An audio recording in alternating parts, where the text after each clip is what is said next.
Hello दोस्तों। मैं आ गई हूँ तो इसका मतलब है कि रात के 9 बज चुके हैं और ये टाइम सिर्फ मेरा और आपका है, जहाँ मैं अपनी ही रचित एक रचना को लेकर आपके सामने हाजिर होती हूँ। लेकिन मेरा एक और मकसद भी है, वो ये कि आप मेरी स्टोरी को सिर्फ सुन सकते हैं और उसे महसूस कर सकते हैं, क्योंकि मेरा मकसद है आप अपनी आँखों को दिन भर की थकान से थोड़ा मुक्त करें। इसके लिए क्या करना होगा आपको पता है? नहीं? तो कोई बात नहीं, मैं ये भी बता दूंगी, क्योंकि मुझे आपका ख्याल जो है।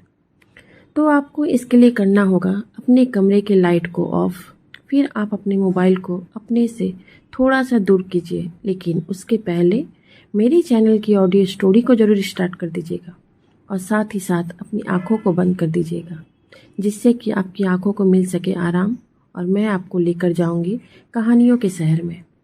लेकिन कहानियों के शहर में अगर जाना है तो आपको मेरी ये चैनल को सब्सक्राइब करनी पड़ेगी और बेल आइकन को भी दबाना होगा, जिससे कि हम और आप रोज़ रात को अपनी कहानियों के साथ इस शहर की सैर कर सकें। तो चलिए शुरू करते हैं आज की कहानी। अम्मा, माई और माँ। न जाने हम और आप माँ को किस किस नाम से पुकारते आए हैं, लेकिन प्यार और स्नेह तो हर माँ की एक जैसी ही होती है। बचपन में माँ हमें हर हाल में जीना सिखाती थी, पढ़ाती है, लिखाती है, हमारे पसीने को अपनी आंचल से पूछा करती है। लेकिन हम और आप क्या करते हैं? कभी उनके शिकंज को समझ पाए हैं? माँ की भावनाओं को ठेस तो पहुंचाते ही हैं, कभी ना कभी हम और आप। एक ऐसी ही कहानी है आज की, अम्मा। तो शुरू करते हैं। अम्मा, एक करक चाय दो ना, कहते हुए एक युवक अम्मा जी के छोटे से दुकान के पास, जो टूटी फूटी बेंच पर लगी हुई थी, वहां बैठ गया। उस इलाके में अम्मा जी के हाथ की कड़क चाय सबको पसंद है।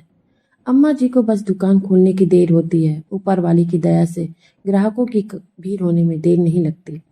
जिसने भी पहले चुस्की क्यों ना लिया हो, अम्मा जी के हाथ की तारीफ किए बिना वो रह ही नहीं सकता। कोई कहता, अम्मा जी तेरे हाथ की चाय ना पी लूं तो दिन जैसे शुरू ही नहीं होता। कोई कहता, दिल खुश कर देती है अम्मा तेरे हाथ की एक कड़क चाय। वहां बैठे इंसानों में जिस मुद्दे में भी बातचीत क्यों ना हो, बड़े प्यार से अम्मा की तरफ देखते हुए कह ही देते हैं, अम्मा तुम चाय लेकिन बड़े प्यार से बनाती हो, इसलिए तुम्हारी चाय बहुत सुकून देती है दिल को। और अम्मा जी सबकी बातों पर बस एक हल्की सी मुस्कान दे देती है, क्योंकि सबको सुकून देने वाली यह चाय ही उसके जीवन की सुकून को उजाड़ कर रख दिया है।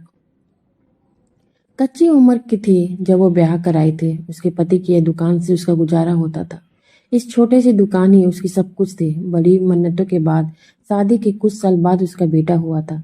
अपने सारे सपनों को त्याग कर एक एक पैसा बेटे के भविष्य को जोड़ने में लगा दिया, जिसे ऊंची शिक्षा देकर एक अच्छी नौकरी के लिए सारे प्रबंध किए। अब वही बेटा अपने माँ बाबा से कोई वास्ता नहीं रखता है। उसके माँ बाबा की चाय की दुकान को वो सबसे ज्यादा नफरत करता है। अपने किसी दोस्तों को कभी यह परिचय नहीं करवाता है कि यह उसके माँ बाप है। सरकारी नौकरी लगने के बाद उसने उससे कट्टी काट लिया, इन दोनों से। अम्मा का पति ये बर्दाश्त न कर सका और वो गंभीर बीमारी में झुलसने लगा। इसलिए अब वो ये दुकान अकेले ही संभालने लगे। इन सब के बावजूद अम्मा का नम्र व्यवहार और ग्राहकों की संतुष्टि को बरकरार रखना अम्मा को बखूबी आता था। उसे सुकून तो नहीं मिलता, लेकिन जब ग्राहक उन्हें अम्मा जी बोलते और उनकी बनी चाय की तारीफ किया करते, अम्मा को वही चाय बहुत सुकून देती थी। तो बस एक हल्की सी मुस्कान उसके चेहरे के पीछे छिपे भाव को छुपा लेते थे, जो दर्द भरी थी। अम्मा ने अपनी राह पर अकेले चलना सीख लिया था। किसी को आज तक यह अंदाजा भी नहीं था कि उनके चेहरे के पीछे कई जख्म छुपे हुए हैं।